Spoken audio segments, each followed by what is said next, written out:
গভীর অন্ধকারের ঘুম থেকে নদীর ছলছল শব্দে জেগে উঠলাম আবার। তাকিয়ে দেখলাম পাণ্ডুর চাঁদ বৈতরণীর থেকে তার অর্ধেক ছায়া গুটিয়ে নিয়েছে যেন কীর্তিন আসার দিকে। ধানসিঁড়ি নদীর কিনারে আমি শুয়েছিলাম পৌষের রাতে, কোনোদিন আর জাগবো না জেনে, কোনোদিন জাগবো না আমি, কোনোদিন জাগবো না আর। জীবনানন্দ দাশ রচিত কবিতা অন্ধকার, যেখানে অন্ধকারকে কবি মানব অস্তিত্বের ক্রান্তি, ইতিহাস, সমাজ বা নিভৃত চিন্তাভাবনার প্রতীক হিসেবে ব্যবহার করেছেন। দর্শক, আমন্ত্রণ জানাচ্ছি এনটিভি নিয়মিত আয়োজন সংলাপ প্রতিদিন আমাদের সাংস্কৃতিক সংগ্রাম অনুষ্ঠানে। আজ আমাদের সাথে উপস্থিত আছেন দুজন অতিথি যাদের মূল কাজ লেখালেখি, চিত্রনাট্য লিখেই যারা ব্যাপক জনপ্রিয়তা অর্জন করেছেন। আছেন অত্যন্ত গুণী, মেধাবী ও প্রবীণ চিত্রনাট্যকার, কাহিনীকার ও সংলাপ রচয়িতা আব্দুল্লাহ জহির বাবু, এবং আরও আছেন তরুণ মেধাবী ও চিত্রনাট্যকার, নির্মাতা, অভিনেতা শাহজাহান সৌরভ। চলুন কথা বলি তাদের সাথে। কেমন আছেন আপনারা? এনটিভির এই আয়োজন আপনাদের দুজনকে স্বাগত জানাচ্ছি। আমি আব্দুল্লাহ জহির বাবুকে দিয়ে আসতে চাই। আমি কি বলবো যে বাংলাদেশের চলচ্চিত্রের যে জগতে আপনি একেবারে একচ্ছত্রভাবে একজন চিত্রনাট্যকার হিসেবে দীর্ঘদিন ধরে আপনি কাজ করে যাচ্ছেন এবং আপনার বিশাল একটা প্রভাব রয়েছে। তো 1994 সালে আপনি তুমি আমার চলচ্চিত্রের মধ্য দিয়ে আপনার এই চলচ্চিত্র যে চিত্রনাট্যের কাজটি শুরু হয়। তো আমার খুব জানার আগ্রহ যে এই যে কাহিনী, চিত্রনাট্য এবং সংলাপকে আলাদা কেন করা হয়? আমরা টেলিভিশন নাটকে দেখি শুধুমাত্র রচনা লেখে, এই জায়গাটা যদি ব্যাখ্যা করতেন আপনি।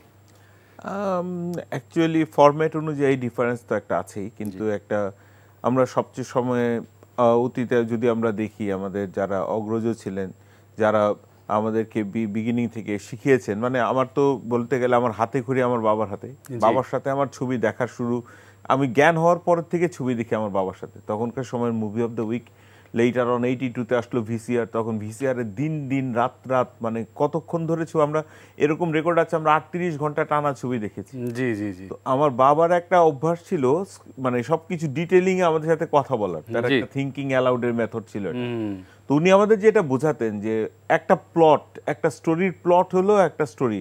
আমি যেটা বের হয়ে আপনাকে বলতে পারবো যে আমি এই সিনেমাটা দেখেছি, ছবির গল্পটা কি জানি, ছবির গল্পটাই এরকম, এটা হলো প্লট। ছবির গল্পটা এনটিভিতে আমরা এনটিভিতে গিয়ে কথা বলেছি, উপস্থাপকের সাথে কথা বললাম, তারপরে কথা হলো শাহজাহান সৌরভ সাহেব এটা বলেছেন, উনি পাবেল সাহেব এটা বলেছেন, বলার পরে আমরা শুনে বের হয়ে গেলাম। এটা হলো প্লট।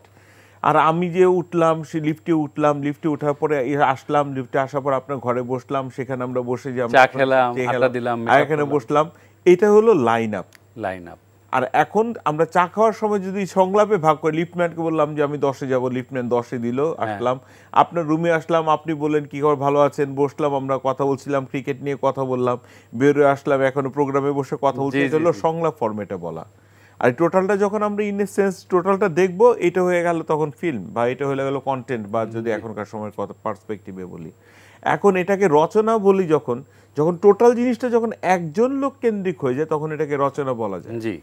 আর ম্যাক্সিমাম ক্ষেত্রে ফিল্মের কমার্শিয়াল মিডিয়াতে দেখা যাচ্ছে যে প্লট হয়তো আমরা একজনের নিচ্ছি, সেটাতে হয়তো স্ক্রিন প্লেটা করছেন একজন, সংলাপটা বসাচ্ছেন আরেকজন। একজন যে করতে পারছেন না তা নয়, বাট যিনি নির্মাতা বা প্রযোজনা সংস্থা, তাদের প্রেফারেন্সের উপরে তিনটা আলাদা হয়ে যায় বলে তিনটা আলাদা ক্যাটাগরিতে আমরা মানে কাজটা হয়ে যায়। এখানে প্রসঙ্গক্রমে আপনার বাবার কথা আসলো। আপনি যেহেতু বলছেন শ্রদ্ধেয় চলচ্চিত্র শিল্পী এবং বিশিষ্ট অভিনয় শিল্পী জহিরুল হকের সন্তান আপনি, এবং আমি যদি ভুল না করে থাকি আগামী 25 নভেম্বর তার 32তম মৃত্যুবার্ষিকী। আমরা এই গুণী চলচ্চিত্র শিল্পীর প্রতি গভীর শ্রদ্ধা এবং ভালোবাসা নিবেদন করছি এনটিভির পক্ষ থেকে। অত্যন্ত সুন্দর করে আপনি বললেন যে এই যে কাহিনী, চিত্রনাট্য এবং সংলাপের যে বিষয়টা, এটা অনেকেরই যারা নতুন লেখালেখি করছেন বা যারা এখানে আসবেন বলে ভাবছেন, তাদের এই বিষয়গুলো জানা খুব জরুরি। এবং আমার নিজেরও প্রশ্ন ছিল যে কেন এইভাবে আলাদা করে লেখা হয়। তো খুবই ভালো লাগলো শুনে। শাহজাহান সৌরভ, আপনি তো বোটানিতে পড়াশোনা করেছেন জাহাঙ্গীরনগর বিশ্ববিদ্যালয়ে, সেখান থেকে আপনি লেখালেখিতে কেন বা কিভাবে এলেন? এটার সূচনাটা হয় যখন আমি আসলে বিশ্ববিদ্যালয়ে ভর্তি হওয়ার পর থিয়েটার শুরু করি। আচ্ছা। আমার থিয়েটারের নাম ছিল জলসিঁড়ি, জাহাঙ্গীরনগর বিশ্ববিদ্যালয়ে। জি। সেটার প্রথম প্রোডাকশন ছিল চন্দ্রাবতী, ময়মনসিংহ গীতিকা থেকে। সেই শোটা যখন আমরা করলাম, প্রথমে মঞ্চে দাঁড়ালাম, তখনই আমি আসলে সিদ্ধান্ত নিয়েছি যে আমি মিডিয়া সংক্রান্ত কাজগুলো করব, শিল্প সংক্রান্ত কাজগুলো করব। এবং তারপর থেকে আমার স্যারেরা, আমার টিচার যারা ছিলেন, তারা যদি এখন অনুষ্ঠানটা দেখেন মারবেন হয়তোবা, আমি অনার্সে 4 বছরে 30টা ক্লাস করেছি, মাস্টার্সে একটা। তো স্যারদের এই সহযোগিতার কারণে আজকে আমি এই পর্যন্ত আসতে পেরেছি, আমাকে ফেল করিয়ে দেননি। আমি সেকেন্ড ক্লাস নিয়ে বের হয়ে চলে আসছি, উইচ ইজ আমার জন্য স্যাটিসফ্যাক্টরি। তো ওই যে থিয়েটার করলাম, সেই স্বপ্নটা ছিল মিডিয়াতে কাজ করার, এবং তারপর হচ্ছে আর দ্বিতীয় কোনো অপশনের কথা আমি ভাবিনি। এটার মধ্যে অনেক ব্রেকডাউন আছে, যেমন আমি শুরু করেছি অভিনেতা হিসেবে টিভিতে, এবং থাকে না একটা বেঞ্চমার্ক বা একটা গোল থাকে যে আমি হিরো হব, বাট আমি আসলে চেয়েছিলাম নির্মাতা হতে। কিন্তু অ্যাসিস্ট্যান্ট ডিরেক্টরদের যে পয়সা, সেটা দিয়ে আসলে আমার পোষাবে না, আমি জানতাম। অ্যাক্টরদের পয়সা একটু বেশি ছিল, যে কারণে আমি আসলে অভিনয় শুরু করেছি। অভিনয় শুরু করার পরে আমি চিন্তা করলাম যে যখন আমি আসলে বেঞ্চমার্কটা টাচ করেছি যে আমি হিরো হব, তাহলে কেউ বলতে পারবে না যে আমি পারিনি তাই লেখালেখিতে বা ডিরেকশনে এসেছি। তো ওই বেঞ্চমার্ক টাচ করার পরে আমি সিদ্ধান্ত নিলাম আমি তো আমার স্বপ্নের পথে যাচ্ছি না, তাহলে আমি সুইচ করে আবার ডিরেকশনের জন্য লেখালেখিটা শিখতে চাইলাম। এবং ওয়ান ফাইন মর্নিং আমি লেখা শুরু করলাম, এবং তারপর দেখি যে 10টা বছর চলে গেছে কোন দিক দিয়ে। আচ্ছা আচ্ছা আচ্ছা, খুব ইন্টারেস্টিং। আব্দুল আজিজ বাবু, আপনি ঢাকা বিশ্ববিদ্যালয়ের পদার্থবিজ্ঞানে আপনি পাশ করেছেন, মাস্টার্স করা। তো আপনি মানে পদার্থবিজ্ঞান একটা সাবজেক্ট আলাদা, আবার আপনি ফিল্মে কিভাবে চলে আসেন? আপনার বাবার কথা যদিও বলছিলেন। ব্যাপারটা হলো ওই যে বললাম না, পড়াশোনাটা তো বেসিক্যালি আপনার একটা ক্যারিয়ার গ্রাফের জন্য তৈরি হয় না, পড়াশোনাটা অ্যাকচুয়ালি জানার জন্য তৈরি হয়। জি, আমাদের বেসিক্যালি আপনি যদি বলেন যে তাহলে ফিল্মে কিভাবে আসলাম, আমার ফিল্মের পড়াশোনা তো শুরু হয়েছে 76 থেকে, আমার জন্মের 6 বছর বয়সের থেকে। আর ফিল্মতে এসে আমি তো ফিজিক্সে ভর্তি হয়েছি এসে 90-তে ভর্তি হয়েছি। তো আমি তো ফিজিক্সে ভর্তি হওয়ার আগেই ফিল্মে মোটামুটি একজন, আমি তখন অন্তত 1010 সিনেমা দেখা শেষ, অ্যানালাইসিস করা শেষ। আমি শুধু না, আমার 2 ছোট বোন আছে, একজন ডক্টর আর একজন অস্ট্রেলিয়াতে গভর্নমেন্ট এমপ্লয়ি। আমার সাথে আপনি ওদের সাথে যদি কথা বলেন, ওদের ফিল্ম নিয়ে সেন্স দেখলে আপনি অবাক হয়ে যাবেন। They know what is screenplay, they know what is soundtrack, BGM কি, এডিটিংটা কেন হয়নি, এখানে মেকআপটা রং, ওটা আমরা যে কোনো মেকারের চেয়ে হয়তো তারা ভালো বলতে পারে। মানে বাবার সূত্রে আপনারা একেবারে ছোট থেকে স্কুলিংটা পেয়েছেন। আপনি বিশ্বাস করবেন না, আমার বাবা বাইরে সময় কাটাতেন না, উনি বাসায় বসে কন্টিনিউয়াস আমাদের সাথে। এখন বুঝি আমরা যে এটা ছিল থিঙ্কিং অ্যালাউড, এটা নিজস্ব অ্যানালাইসিসের প্রসেস। উনি প্রত্যেকটা জিনিস নিয়ে আলোচনা করতেন যে এটা হয়নি, এটা ডিরেক্টর ভুল করে গেছে, বা এটা হয়তো আরেকটু বেটার হতো, বা ভালো কিছু হলে খুবই অ্যাপ্রিসিয়েট করতেন। তো ওনার থেকে না আমরা তো শুনতে শুনতে ওই ব্যাপারটা আমাদের মধ্যে অটোমেটেড ঢুকে গিয়েছিল যে এইটা ফিল্ম কি, বা ফিল্মের ভাষাটা কি, বা ফিল্মের কথা বলাটা কি, এটা আমরা মোটামুটি জানতাম। আমি এই লাইনে শিফট করে এলাম, কেন বাবা যখন মারা গেলেন তখন আমি নিতান্ত স্টুডেন্ট, মাস্টার্স শেষ হয়নি। তো মাস্টার্সে যখন আমরা প্রফেশনাল লাইফে এলাম, তখন দেখলাম যে this is the only platform যেখানে আমি অন্তত বাবার নেম ফেম থেকে বা আমি যা জানি বা যা শিখছি সেটা একটাই মাত্র ফিল্ডে আমি অ্যাপ্লিকেশন হিসেবে অ্যাপ্লাই করতে পারি, সেটা হলো ফিল্ম। আর অন্য যেটাতেই যাব আমি প্রথম শুরু করতে হবে জিরো থেকে, এন্ড দেয়ার আগের থেকে একটা প্ল্যাটফর্ম, একটা রাস্তা তৈরি ছিল। রাইট। মানে প্রচন্ড মেধাবী না হলে তো আর পদার্থবিজ্ঞানে আপনি চান্স পাননি। তো আপনি ছোটবেলা থেকে ফিল্মেই ছিলেন যেহেতু, তাহলে ওই সেক্টরে বা ওই লাইনে কেন পড়াশোনা করলেন? আমাদের দেশে তখন কোনো ইনস্টিটিউশনাল কিছু ছিল না, ওই সময় দেয়ার ওয়াজ নাথিং। 2014 এ এসে আমরা ফিল্ম ইনস্টিটিউট দেখছি, বাট 2014 এ তো আমার তো অলরেডি 250 সিনেমা লেখা শেষ। এটা খুবই গুরুত্বপূর্ণ একটা তথ্য, এবং এটা খুবই দুঃখজনক বলতে হবে যে মুক্তিযুদ্ধ পরবর্তী নতুন বাংলাদেশে এত বছর পরে এসে কেন ফিল্ম ইনস্টিটিউট হয়েছে, এবং সেগুলো খুব যে প্রপার রান করছে বা খুব কাজ হচ্ছে সেটাও বলা যাবে না। আমি একটা প্রসঙ্গ, একটা কথা অ্যাড করতে চাই। আমার কাছে মনে হয় যে স্ক্রিপ্টিং খুবই বিজ্ঞানসম্মত একটা ব্যাপার। তো যারা বিজ্ঞানের ছাত্র, আমাদের তো একটা প্রসেস থাকে পড়াশোনার, সো এই প্রসেস অনুযায়ী আসলে আমরা প্র্যাকটিসড, সেই আমাদের চর্চাটা আমরা যখন স্ক্রিপ্টিং এ ব্যবহার করি তখন আসলে বিষয়টা খারাপ হয় না। আমি সেই প্রশ্নটি আপনাকে করতে যাচ্ছিলাম যে অনেক লেখকের এক ধরনের ফ্যান্টাসি কাজ করে চিত্রনাট্য লেখা নিয়ে, মানে তরুণ অপেক্ষিত যারা তরুণ আছেন বা যারা চেষ্টা করছেন এখন। তো আমাদের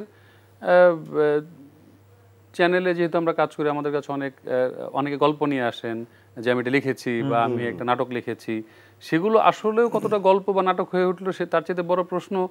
তাদের অধিকাংশই কেউ এই বিষয়ে ঠিক প্রশিক্ষিত না। তো আমার প্রশ্ন হচ্ছে যে সেটা একটা বিষয়, একটা হলো যে তারা জানতে চায় যে কোথায় কার সাথে তারা এই চিত্রনাট্য বা গল্পটি নিয়ে দেখা করবে, যোগাযোগ করবে।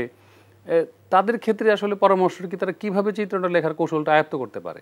আচ্ছা, এইটা খুবই এই সময় খুবই সহজ একটা বিষয়। জি আমি আপনাকে বলি, আমি পুরনো প্রসঙ্গ টেনে বলছি, একটু আগে বলেছি যে আমি টিভিতে অভিনয় শুরু করেছিলাম। তার আগে আমার জার্নি, একটা ধারাবাহিক নাটক দিয়ে আপনি শুরু করেছেন। হ্যাঁ, তার আগে আমার জার্নিটা ছিল আমি একটা ফিল্মে অ্যাসিস্ট করে আসছি, জি বাদল খান সুলতান শেখ ওনাদের সঙ্গে, গায়েব নামে একটা সিনেমা। তো সেটা করে আসার পরে আমি যখন বাসায় বসেছি তখন মেট্রিক্স সিনেমাটা খুব দেখি আমরা আচ্ছা ওই সময়টাতে। আমি আমাদের তখন ডিভিডি প্লেয়ারে মেট্রিক্স পজ দিয়ে আমি হচ্ছে সেটার স্ক্রিপ্ট বের করেছি। স্ক্রিপ্টটা কি হয়েছে, কতটুক সংলাপ, কতটুক সিনের ডিভিশন, এইগুলো আমি স্ক্রিপ্টটা করেছি। কিন্তু এখন তো গুগলে খুব সহজে পাওয়া যায় যে কোনো একটা স্ক্রিপ্ট সিনেমার। কিংবা একজন অনিমেষ রাইজ, দীপঙ্কর দীপন, এই ধরনের যারা নির্মাতা ছিলেন আমাদের চোখে, যাদেরকে আমরা পছন্দ করতাম, যাদের কাজ ভালো লাগতো, তাদের কাছে পৌঁছানোর জন্য তাদের একটা ফোন নাম্বার পাওয়া খুব কঠিন ছিল। এখন এটা কিন্তু এই মুহূর্তে কেউ যদি চায় যে বাবু ভাইয়ের সঙ্গে যোগাযোগ করবেন, আব্দুল্লাহ জহির বাবু ভাইয়ের সঙ্গে, ফেসবুকে সার্চ দিলে ওনাকে পাওয়া যায়। সো এখন এটা কঠিন কিছু না আসলে। এবং ফেসবুকে অনেকগুলো গ্রুপ আছে যারা স্ক্রিপ্ট রাইটিং নিয়ে কর্মশালা করে যাচ্ছে নিয়মিত। এগুলোতে আসলে এক ধরনের একটা শেখা যায়, বাট এই শেখাটা একটা ফর্মেটিভ শেখা। যদি নিজের ভেতর থেকে বিষয়টা জাগ্রত না হয় তাহলে এই ফর্মেটটা। আমার কথা হচ্ছে যে এটা কি রাষ্ট্রীয়ভাবে কোনো প্রশিক্ষণ নেয়ার কোনো সুযোগ আছে কিনা বাবু ভাই, আপনি বলবেন? যে আমি একটা শর্টকাটে একটাই তথ্য দিই, creativity can not be trained, creativity can not be coached. আপনি ক্রিয়েটিভিটিকে একটা হয়তো শেপ দেওয়া যায়, এই যে বললো যে স্টেপগুলি হয়তো আপনি তাকে শেখাতে পারবেন, but you have to have the fire within you. আপনার নিচের ভিতরে আগুনটা না। তাহলে কি আপনি বলতে চাচ্ছেন যে আপনার এই আপনার প্রশিক্ষণ বা এই যে মানে প্রাতিষ্ঠানিক শিক্ষার কোনো প্রয়োজন নেই এক্ষেত্রে? আপনি এখন যদি বলেন যে স্পিলবার্গ কি সিনেমা বানানো শিখেছে, বাট ও কি কোনোদিন স্ক্রিপ্ট লেখার প্রশিক্ষণ নিয়েছে? না, নেয়নি। ও স্পিলবার্গও কিন্তু আমার মতো ফিজিক্সের স্টুডেন্ট।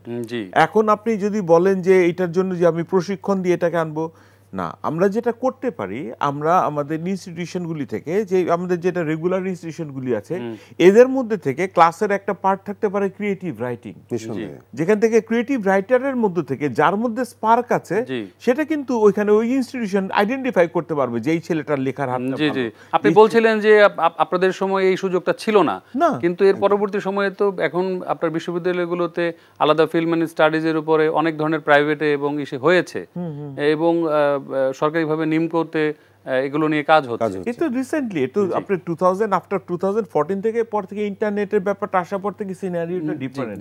বাট এর আগে পর্যন্ত তো মানে অমুক গুরুর কাছে গিয়ে শেখা না পর্যন্ত হাতে হারিকেন, কিচ্ছু করার উপায় নেই। এক্স্যাক্টলি, ব্যাপারটা ছিল গুরুমুখী শিক্ষা। গুরুমুখী শিক্ষা। তো এখন প্রশ্ন হচ্ছে, প্রায় শোনা যায় যে, অভিযোগ শোনা যায় আমাদের দেশে ভালো গল্প নাই, সব গল্পই নকল। আমি যতদূর জানি যে আপনি এই যে ফিল্ম নিয়ে প্রচুর স্টাডি করেছেন এবং আপনি টিম নিয়ে কাজ করেন, অনেক তরুণদের নিয়ে আপনি কাজ করেছেন, তাদের মধ্যে কেউ কি পরবর্তীতে এই চিত্রনাট্য লেখাটাকে প্রফেশন হিসেবে নিতে পেরেছে বা কাউকে আপনি তৈরি করতে পেরেছেন মনে করেন? না, এখানে দুটো ফ্যাক্টর কাজ করে। আমাদের দেশে ফিল্মের স্ক্রিপ্ট রাইটিং বা ওভারঅল যদি রাইটারদের ইনকামের কথা চিন্তা করি, সেই টাকা দিয়ে ফ্যামিলির লিভলিহুড মেনটেন করা অসম্ভব এখনো স্টিল নাও। হ্যাঁ, আপনি যদি বলেন যে তাহলে এই কারণে কি তৈরি হচ্ছে না, না, অনেক রাইটার আছেন যারা নিজেরা ফ্যামিলি ওয়েল অফ বলে বা ফ্যামিলির ব্যাকআপ, ফিনান্সিয়াল ব্যাকআপ ভালো বলে তারা লিখছেন। কিন্তু একটা ছেলে যদি চায় যে আমি শুধু লিখে আমার ফ্যামিলি চালাবো, হয়তো তাকে হতে হবে হুমায়ুন আহমেদ, আর নয়তো তাকে হতে হবে ইমদাদুল হক মিলন, আদারওয়াইজ ইম্পসিবল। বাংলাদেশের পার্সপেক্টিভে এখনো ইম্পসিবল। আর আমাদের দেশে আমাদের রাইটারদের দোষ না যে স্ক্রিপ্টের নিতে পারছে না বা গল্প আসছে না। সমস্যাটা হলো আমার যে ডিরেক্টর আমার কাছ থেকে স্ক্রিপ্টটা নিচ্ছেন তার ইন্টেলেক্ট হাইট কতটুকু, উনি কতটুকু জানেন, কতটুকু বোঝেন এবং সেটা কতটুকু পর্দায় নিতে পারবেন। তার মানে আপনি বলছেন যে একজন চিত্রনাট্যকারের স্বাধীনতা এখানে ক্ষুণ্ণ হচ্ছে?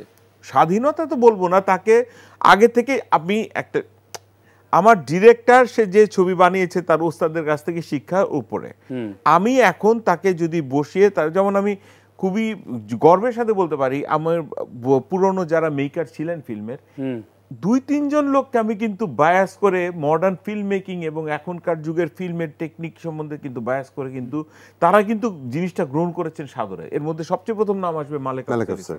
আচ্ছা, উনি সবচেয়ে প্রথম মানুষ, হি কেম টু মি যে বাবু এখনকার যুগের ঘটনাটা কি, আমরা তাদের সাথে ইন্টারঅ্যাক্ট করতে পারছি না কেন।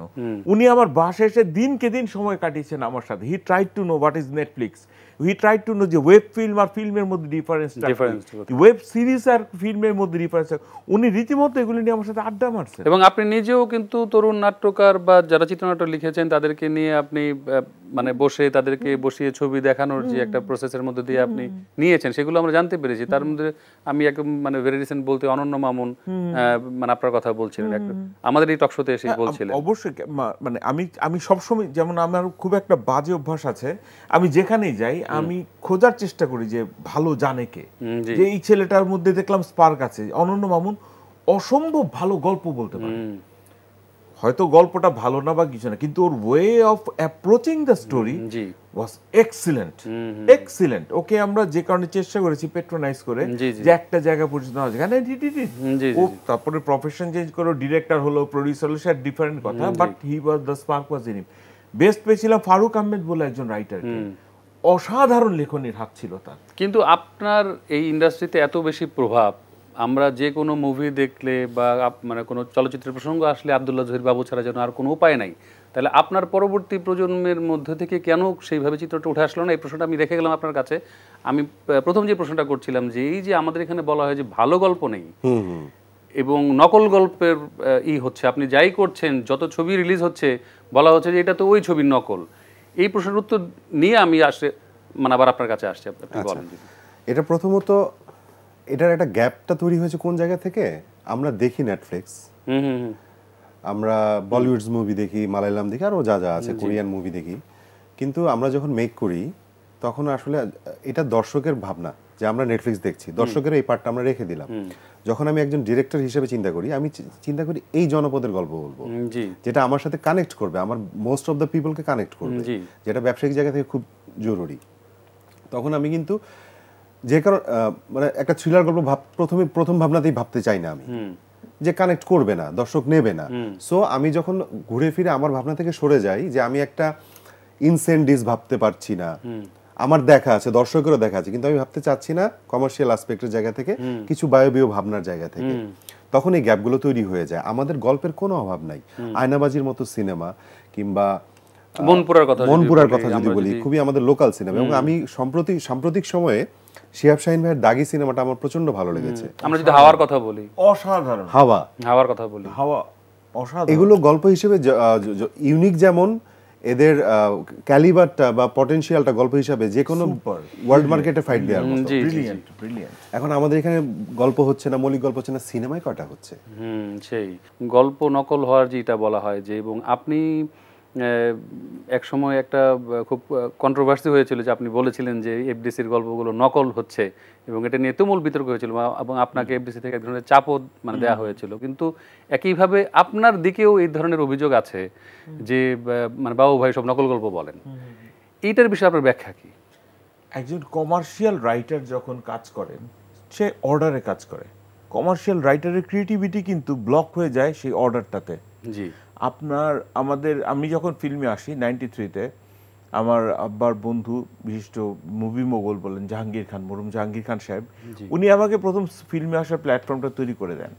ওনার সাথে যখন কথা বলতে গেলাম, উনি আমাকে 1 বছর ওনার অফিসে ক্লাস করিয়েছেন রীতিমতো, যে how to right, what to right, যে তুমি জানো এটা সাবজেক্ট না, সাবজেক্ট হলো ছবিটা চললো কিনা। তখন আমাকে বায়াস করে, রীতিমতো ফোর্স করে একটা হিন্দি ছবি দিয়ে দেওয়া হলো যে এটা দিয়ে আমাকে স্ক্রিন প্লে করে দাও। আমি করে দিয়েছি এবং সেই ছবি কিন্তু সুপার ডুপার হিট হয়েছে। তখন হয়ে গেল কি, আমি বাংলাদেশে একটা টেন্ডেন্সি লক্ষ্য করলাম, তখন আমাদের কাছে যারা প্রডিউসাররা আসতো তারা ওই আবদারটা নিয়ে আসতো যে আমাকে এমন একটা কিছু দেন যেটা চলবে। এখন তাদের ইন্টেলেক্ট হাইটে আপনি তাদেরকে বলে বুঝাতে পারবেন না। আপনি যখন গল্প বলছেন, ওনারা এমন একটা ব্ল্যাঙ্ক লুক দিয়ে থাকতো যে আমি কাকে কি বললাম এতক্ষণ। ওইটার চেয়ে অনেক ইজি হতো ওনারা যখন কোনো ভার্সন নিয়ে আসতো, ওই ছবিটা, অমুক ছবিটা। তখন দেখলাম যে আরে আমি যদি এখন এই কাজগুলো ছেড়ে দেই, এই কাজটা তো আমি না করলে আরেকজন তো করবে। এখন সে করলে তাহলে তো আমার কাজের তো টুকরিটা শূন্য, তাহলে আমি চলবো কিভাবে? আমি চুপ করে থেকে লাভ কি, ওরা লেট আস ডু ইট। এখন কাজ করতে করতে তাদের মধ্যে থেকে 2-1 বেরিয়ে আসবে, হয়তো তারা বেটার কিছু করবে। ওই টেন্ডেন্সি নিয়ে শুরু করলাম, অর্ডার অনুযায়ী কাজ। তাহলে বাংলাদেশে মুক্তিযুদ্ধ পরবর্তী সময়ে যে ধরনের ছবি আমরা দেখেছি, এবং আমরা যদি ঢাকা 86 কথাও বলি, এই সময় পর্যন্ত এবং এরপর থেকেই একটা নকলের একটা হিরিক পড়ে গেল এবং একাধারে অনেক ছবি হয়েছে। এটাও সবচেয়ে প্রথম একটার জন্যই অ্যাকচুয়ালি দায়ী হলো, আমাদের যে নকল ছবিগুলি ছিল সেগুলো ব্যবসা করতো ইমেন্স, এবং সেই ব্যবসার রেকর্ডগুলো দুর্দান্ত। বাংলাদেশ সমস্ত রেকর্ড ব্রেকিং বিজনেস করতো, সবগুলি নকল ছবি। বেদের মেয়ে জ্যোৎস্নাও তাই? বেদের মেয়ে জ্যোৎস্না তো একটা যাত্রা, কিন্তু বেদের মেয়ে জ্যোৎস্না সবগুলো গান নকল। আপনি বলতে পারবেন না গান নকল না, অবশ্যই নকল। নাগিন সিনেমার সবগুলি গান নকল, কিন্তু গানগুলো এমন ভাবে আমাদের সংস্কৃতির সাথে জড়িয়ে গেছে যে মনে হচ্ছে এটা ওই বেদের জ্যোৎস্নারই গান। এখন প্রবলেমটা হলো বেদের মেয়ে জ্যোৎস্না তো একটা ছবি, বছরে তখন ছবি হচ্ছে তো 150। আপনি 150 ছবির কন্টেন্ট আপনি কোত্থেকে সাপ্লাই দিবেন? তার মানে সেই পরিমাণ চিত্রনাট্যকার ছিলেন না? না, চিত্রনাট্যকার ছিলেন, বাট একটা চিত্রনাট্য লিখতে তো ইট টেকস টাইম। তাহলে আমাদের মৌলিক গল্প বলার ক্ষেত্রে ভয়টা কোথায় ছিল? টাইমিং। আপনি একটা ইন্ডাস্ট্রিতে 170টা 150টা থেকে 170টা ছবি হচ্ছে, 2 ঈদেই রিলিজ হচ্ছে 20টা ছবি। তো একটা রাইটার যদি একটা স্ক্রিপ্ট লিখতে 3 মাস টাইম লাগে, তাহলে আপনি চিন্তা করেন 170টা গল্প লিখতে কয়টা রাইটার লাগবে? That was the main problem. ফলে তারা শর্টকাটে তো ভাই ওই ছবিটা নেন, 7 দিন টাইম। আমি এমন মিনিমাম 100 ছবি লিখেছি যেটা শুটিং শুরু হয়ে গেছে, তারপর আমি স্ক্রিপ্ট লিখেছি। টোটালি ভেরি ফ্র্যাঙ্কলি, গানের শুটিং হচ্ছে 4টা গান শুটিং হতে 4 দুগুণে 8 দিন লাগবে, 8 দিনে স্ক্রিপ্ট শেষ, তারপরে সিকোয়েন্সে শুটিং করেছে। এমন ছবি মিনিমাম 100 ছবি স্ক্রিপ্ট করেছে। জি জি। তো বাবু ভাই বলছিলেন যে এই যে এই সময়ে চিত্রনাট্য মানে তাদের সময় তো বলছিলেন মানে খুবই চ্যালেঞ্জিং ছিল, এই সময়ে চ্যালেঞ্জিং। তাহলে নতুন যারা কেউ যদি চিত্রনাট্যকে পেশা হিসেবে নিতে চায়, সেটা কতটুকু মানে ভালো বা খারাপ সিদ্ধান্ত হবে? এটা তো ধরেন একেবারে ব্যক্তিকেন্দ্রিক সিদ্ধান্ত হবে। হ্যাঁ, কারণ এখন আমার ব্যাংকে আমার বাবার 10 কোটি টাকা আছে। জি, you are very much welcome to come. জি, ভেরি ট্রু। হ্যাঁ, আর যদি টাকাটা না থাকে তাহলে বাবা আমি মানে আমার জায়গা থেকে বলবো, আমি স্ট্রাগল করেছি, আমি কষ্ট করেছি, তুমি করবা কিনা তোমার সিদ্ধান্ত। বছরে কয়টা সিনেমা হচ্ছে? এর মধ্যে রাইটার আছে ধরেন 5 জন, কথার কথা, যারা নিয়মিত সিনেমা লিখছেন। বছরে সিনেমা হচ্ছে 4টা। একজন কিন্তু রেশিও কমে গেছে। বাবু ভাই বলছেন যে বছরে 150, ওখানে 150 সময় উনি হাঁপিয়ে গেছেন, এখন সিনেমা না থাকাতে আমরা হাঁপিয়ে যাচ্ছি। এই হচ্ছে রিয়েলিটি। তাহলে এখান থেকে আসলে উত্তরণের উপায় কি? মানে যে আমরা কি কোনোদিন আমাদের গল্পগুলো বলার যে মানে স্পেসটা ছিল, এই যে ছবি কমে যাচ্ছে, হল কমে যাচ্ছে, তাহলে কি নতুন চিত্রনাট্যকার বা যারা প্রশিক্ষিত যারা কর্মী থিয়েটার নিয়ে আপনার ফিল্ম নিয়ে পড়াশোনা করছেন বা চিত্রনাট্য নিয়ে কাজ করছেন, তাদের আসলে জায়গাটা কোথায়? তাহলে আমার মনে হয় এখন জগৎটা খুবই ওপেন হয়ে গেছে, খুবই গ্লোবাল হয়ে গেছে।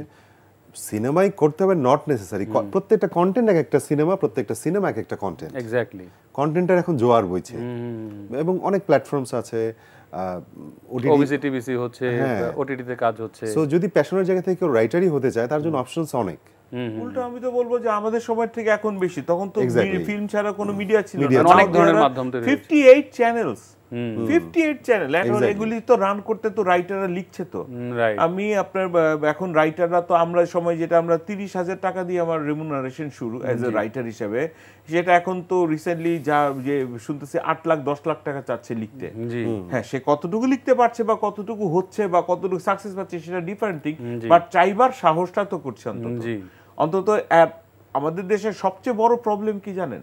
আমাদের দেশের প্রত্যেকটা লোক তার নিজের জায়গায় এই একটা কথা বলতে রাজি না যে আমি জানি না। এক্স্যাক্টলি, আমাকে এই কথাটা বলেছিলেন সবচেয়ে প্রথম মালিক আফসারি স্যার, যে বাবু না বলতে শেখেন। কেন? যে একটা ভাই এটা কি জানেন না ভাই, এটা আমি জানি না, এটা মনে হয় শাহজাহান সৌরভ ভালো লিখে, ভাই এটা আমার কাজ না, এটা আমার কাজ না, এটা শাহজাহান সৌরভ ভালো লিখে। বাবু আপনার সংলাপ ভালো না, ভাই সংলাপটা তাহলে শাহজাহান সৌরভকে দেন, লিখে দেখ। বাবু তো আপনার সংলাপ ভালো, এটা আসাদুজ্জামান আসাদকে দেই ভাই, উনি ও লিখে দেখ। আমি বলতে পারি, কিন্তু আমার অন্য রাইটাররা না এটাতে না ভয় পায়।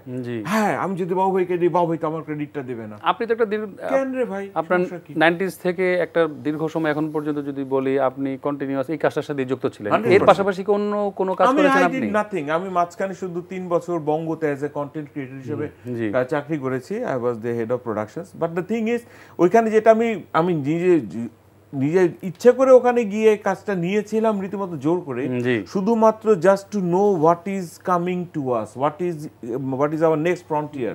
এই যে digital industry, what the hell is digital industry, এখানে ইন্ডাস্ট্রি কন্টেন্টের ক্রিয়েশনের ডিজাইন কি, এখানে ওটিটি আসতেছে, এই যে ইউটিউব কন্টেন্ট আসতেছে, ফেসবুক কন্টেন্ট আসছে, what is their business plan, business কিভাবে হয়, করতে হয়, এই জিনিসগুলি জানতে Bongo was my very very dear friend. মানে এটা বলতেই হবে যে আপনি বোধহয় একমাত্র সৌভাগ্যবান ব্যক্তি যে একটা দীর্ঘ সময় ধরে চিত্রনাট্যকে পেশা হিসেবে আপনি নিয়েছেন, নিতে পেরেছেন। এরপর আরেকটি নামও মনে হয় বলা যাবে না যে উনি চিত্রনাট্যকে পেশা হিসেবে নিয়েছেন। শুধু চিত্রনাট্য লেখার লোক আমি জানি না কেউ, আমি সেটাই বলছি। সেই দিক থেকে আপনি লিজেন্ড, মানে এটা বলতেই হবে। এবং এই যে আপনি একটি কি বলবো যে সংস্কৃতি বান্ধব পরিবার থেকে বাবার আদর্শে বড় হয়েছেন এবং এই এই পেশাটাকে আঁকড়ে ধরেছেন, আপনার দুটি সন্তান আছে, তাদেরকে কেউ কি এই এই জগতে এসেছে? আমার ছেলে he is a very good musician, ও খুব ভালো মিউজিক কম্পোজ করে, মিউজিক বাজায়, বাট ইয়াস ও পড়াশোনা করছে। ওর এআই এর অত্যাচার ও মিউজিশিয়ান হবে কিনা ভাবছে এখন, বাট সে খুব ভালো মিউজিক কম্পোজ করে। আমার মেয়ে মাইক্রোবায়োলজি নিয়ে পড়ছে, ওদের এখানে আসার সম্ভাবনা কিছু নেই, কেননা ওটার একটা বাজে সাইড হলো যে ওরা আমার কাজ দেখতে দেখতে ওরা একটু ফেড আপ বলা যায়, এবার এইভাবে কাজ করে পোষাবে না, এই কাজ করে এতদিন কাজ করে তুমি এই টাকা কামাও, আমার দরকার নেই, আমার লাগবে। তার মানে আপনি বলছেন যে এআই আমাদের জন্য একটা থ্রেট? অবশ্যই এআই থ্রেট। আমি একটা প্রতিষ্ঠানে কাজ করতে গিয়েছিলাম, তো আমি বোধহয় আপনাদের আগের কাজটা দেখি, আগের কাজটা ওরা আমাকে দেখালো, ওটা গান লেখা এআই এর, গানটা সুর করে এআই এর, গানটা কম্পোজ করে এআই দিয়ে, গানটা শুট করেছে ওরা এআই দিয়ে, গানটা পাবলিশ করেছে ওরা ওদের মিডিয়াতে, ওদের আপনার কি বলে এটাকে পিচ ডেকে ওরা এটাকে অ্যাজ এ রেফারেন্স ইউজ করছে। জি জি জি জি জি। মানে তো এটা তো ইজিলি আমি না করলে তো আরেকজন করতো। জি একদমই তাই। সাধারণ স্বরূপ যেখানে সিনেমা প্রদর্শনের মানে হলই কম বা সীমিত আমরা বলবো একেবারেই, এবং হাতে গোনা অল্প কিছু কাজ হচ্ছে আপনি বলছিলেন, তাহলে সেখানে সিনেমা বানানো বা সিনেমা বানিয়ে ব্যবসা করাটা কতটা আসলে খুব কি লজিক্যাল হবে? না, লজিক্যাল হবে না, হবে, লজিক্যাল হবে। কারণ হচ্ছে যে এই ছোট মার্কেটে কম পরিসরেও কিন্তু ব্যবসা করছে এবং ভালো পরিসরে ব্যবসা করছে। আমি গত কয়েকটা ঈদের যে সিনেমাগুলোর কথা বলি, ছবি অল্প হচ্ছে কিন্তু বাজেট বেশি হচ্ছে। সো মানে একজন প্রযোজক তো নিশ্চয়ই বোকা না যে এতগুলো টাকা লগ্নি করবেন কোনো প্রসপেক্ট না দেখে। সুযোগটা আছে এবং আমাদের মার্কেটও কিন্তু আছে। আমি অ্যাড করতে চাই যে এখন কিন্তু বাংলাদেশের মার্কেট এক্সপ্যান্ড হয়েছে দেশের বাইরে, সেটা আমাদের জন্য খুব ভালো একটা সুযোগ। এবং আমরা কম্পিট করছি হলিউডের মুভির সঙ্গে, বলিউডের মুভির সঙ্গে। আমি এই সংক্রান্ত একটা যে প্রতিষ্ঠান যারা ডিস্ট্রিবিউট করে দেশে বাইরে, আমি তাদের একদম গোড়া থেকে ছিলাম তাদের সঙ্গে। এবং সেখানে যখন আমরা ঢাকা টেক সিনেমাটা টরন্টোতে রিলিজ দিলাম, সেই সময় কিন্তু আমির খানের সিক্রেট সুপারস্টার রিলিজ হয়েছে। মজার বিষয় হলো ঢাকাটাকে প্রথমে দেওয়া হয়েছিল খুব ছোট একটা বোধ 80-85 সিটের হলে স্ক্রিনে, আর সিক্রেট সুপারস্টার ডেফিনেটলি বড় হলে, কিন্তু ঢাকাটাকে রেসপন্স দেখে একদিন পরেই জাস্ট সুইচ করে দিল। জি, আমার একটা মানে অবজারভেশন হচ্ছে যে এই যে আমরা খুব অল্প সংখ্যক সিনেমা হচ্ছে, অল্প কিছু সিনেমা হলে তার প্রজেকশন হচ্ছে, একটা শ্রেণী সেখানে যে দেখছে, সেখানে শ্রমজীবী শ্রেণী আমরা যদি বলি, যারা একটু নিম্ন আয়ের মানুষজন আছেন, আমরা যদি ঢাকা শহর রিক্সাওয়ালাদের কথাও বলি, মানে স্পেসিফিক একটা পেশাকে যদি ধরি, বা মানে যারা হোমমেড আছেন, তারা এক সময় কিন্তু হলে যেয়ে সিনেমা দেখতেন, এবং এখন তাদের জায়গাটা কিন্তু একেবারেই মানে নাই বললেই চলে। এটা একটা ভয়াবহ অবস্থা। এবং আমি মানে বাবার কাছে আসতে চাই এই প্রসঙ্গটা ধরে যে আপনাদের সময় সিনেমা নিয়ে ব্যবসা করা কিন্তু তুলনামূলক একটু সহজ ছিল। হ্যাঁ, সিনেমা দেখার একটা সংস্কৃতি ছিল না, ব্যাপারটা তা না। তখন হয়েছে কি, তখন মিডিয়া ছিল একটাই ফিল্ম, আর এখন মিডিয়া হয়ে গেছে কিন্তু আপনার হাতের মোবাইলটা পর্যন্ত মিডিয়া। জি, আপনি এখন কোনো বাংলাদেশে গ্রাম বলে এখন কোনো শব্দ নেই। রাইট। বাংলাদেশে হয়তো শহর উপশহর করতে পারবেন, আপনি গ্রাম বলতে পারবেন না কিছুকে। প্রত্যেকটা গ্রামে সবার হাতে স্মার্টফোন, ইলেকট্রিসিটি আছে, প্রত্যেকটা গ্রামে সবার হাতে স্মার্টফোন আছে, তারা দেখছে নেটফ্লিক্স, দেখছে কি ইন্টারন্যাশনাল কন্টেন্ট। আপনার ছবি বানালে ওরা ধরে ফেলছে যে এটা ওই ছবির নকল, এটা ওই ছবির নকল। আপনি কিন্তু এখন ক্লাসকে আলাদা করে আইডেন্টিফাই করে ছবি বানাতে পারবেন না, আপনাকে এখন ভালো ছবি বানাতে হবে। আমি বলছি প্রজেকশনের কথা। তাহলে কি দর্শক যে হলে যে ছবি দেখার যে সংস্কৃতি এই দেশে ছিল, আপনি এক জায়গায় বলছিলেন যে কলকাতার মানুষ এখনো রাতে ডিনার করতে যে ফিল্মটা সাথে রাখে, একটা আইটেম হিসেবে 100%। সেই কালচারটা কেন ডেভেলপ হচ্ছে? এটা হবে না কেন বাংলাদেশে হবে না কেন? আমাদের দেশে কোনো সিনেমা হলই নেই যেখানে আপনি যেতে পারেন। একমাত্র সিনেপ্লেক্স গুলি ছাড়া বাকি হলগুলোতে মানুষের গিয়ে বসে সিনেমা দেখার মতো পজিশনে নেই। আমি রিসেন্টলি একটা প্রতিষ্ঠানের সাথে অ্যাড হয়েছি, আমরা নিজেরা সিনেপ্লেক্স ডেভেলপ করছি। এখন আমরা কুমিল্লা গোমতী টাওয়ারে আমরা 2টো সিনেপ্লেক্স করছি, নেক্সট আমরা এই দিকে প্রেজেন্ট করব। বাধ্য হয়ে এটাতে আসতে হয়েছে কেন জানেন? যেখানে জায়গায় নেই আপনি ছবি স্ক্রিনিং করার, আপনি দর্শককে দোষ দেবেন কি? একটা রিক্সাওয়ালারও তো স্বপ্ন থাকে তার ওয়াইফকে নিয়ে বা তার সন্তানকে নিয়ে ভালো ড্রেস পরে সে একটা অকেশনালি 500 টাকা টিকিট দিয়ে সিনেমা, তার বিনোদনের জায়গাটা কোথায়? তার জন্য রাষ্ট্র কি করছে? এই তো নেই তো। আমরা আগে ধরে নিয়েছিলাম যে ছোট মিডিয়া হয়তো তাদের বিনোদন করবে, বাট ছোট মিডিয়ার একঘেয়েমি এবং পার্সোনাল ব্যাপারটা, একা বসে ছবি দেখাটার মধ্যে কোনো ফান নেই যেটা দর্শকের সাথে বসে দেখার মধ্যে আছে। দেখার যখন কন্টেন্ট পায় তখন কিন্তু বাংলা ছবি দেখে, নয়তো সাকিব খানের ছবি বরবাদ যত কথাই বলি 12 কোটি টাকা ব্যবসা করে না। আপনি শাহরুখ খানের জওয়ান সেই পুরনো জিনিস নতুন করে দেখে কিন্তু বাংলাদেশের মার্কেট থেকে 6 কোটি টাকা বিজনেস নিয়ে গেছে। আমরা প্রিয়তমাকে দেখেছি বাংলাদেশের চেয়ে বিদেশ থেকে 1.5 কোটি টাকা, এটা মানে অবিশ্বাস্য একটা অঙ্ক। আমেরিকার মার্কেট থেকে 1,35,00,000 টাকা শেয়ার মানি নিয়ে এসছে আপনার প্রিয়তমা। এখন আপনি মার্কেটিং এর সেক্টরগুলো আমাদের ডেভেলপ করেছি অনেক। আমাদের এখন স্পন্সরশিপের ডেভেলপমেন্ট আছে, আমাদের এখন স্যাটেলাইট মিডিয়া থেকে ভালো টাকা আসছে, আমাদের ইন্ডিয়াতে বিভিন্ন ল্যাঙ্গুয়েজ রাইটের থেকে ভালো টাকা আসছে, বিদেশে প্রজেকশন থেকে ভালো টাকা আসছে। আর সিনেমা হল থেকে আমরা এখন ধরে নিই একটা ছবির এভারেজ ছবির জন্য 30% টাকার জন্য চাপ থাকে সিনেমা হলের উপর, বাকি 70% টাকার জন্য বিভিন্ন অ্যাঙ্গেলের উপর আমাদের ডিপেন্ড করতে হচ্ছে এখন, হুইচ ইজ বেটার। কেন আপনি ছোট একটা ছবি যদি ছবিটাকে প্রপার মানে আপনি যদি এক্সপোজ করতে পারেন, অডিয়েন্সের কাছে নামটা পৌঁছাতে পারেন, ছবিটা চলে। তাণ্ডব ছবি, রাফির ছবি বলছে অনেকে যে ছবি ভালো হয়নি, ছবি হয়নি, ছবির বাজেট কিন্তু উঠে গেছে বস, ছবিটা কিন্তু লাভ করবে। আপনি একটা ছবি সুড়ঙ্গ, সবাই বলছে প্যারালাল ছবি চলবে না, ছবি দেখতে গিয়ে আমার কাছে মনে হচ্ছে বাংলাদেশে বানানো one of the finest film সুড়ঙ্গ। এবং ছবিটা দেখে আমার এত ভালো লাগছিল যে আমি আমার জীবদ্দশায় বাংলাদেশে একটা ছবি দেখে গেলাম, যে এই ছবিটা টোটালি নিজের দেশে তৈরি এবং ছবিটা দেখতে মনে হচ্ছে বাহ আমাদের গল্প। আপনি একদমই ঠিক বলেছেন। আমাদের একেবারেই সময় সংক্ষিপ্ততার কারণে শেষ করতে হচ্ছে। আপনাদের দুজনকে অসংখ্য ধন্যবাদ আজকে এনটিভিকে সময় দেওয়ার জন্য, এত মূল্যবান কিছু আলোচনা আমাদেরকে শেয়ার করার জন্য। ভালো থাকবেন আপনারা দুজন। দর্শক, আপনারা দেখছিলেন সংলাপ প্রতিদিন, আমাদের সাংস্কৃতিক সংগ্রাম অনুষ্ঠানটি। আমাদের আজকের আয়োজন এখানে শেষ হচ্ছে। আমাদের পরবর্তী আয়োজন দেখার আমন্ত্রণ জানিয়ে আজকের মতো এখানে বিদায় নিচ্ছি। ভালো থাকবেন সবাই।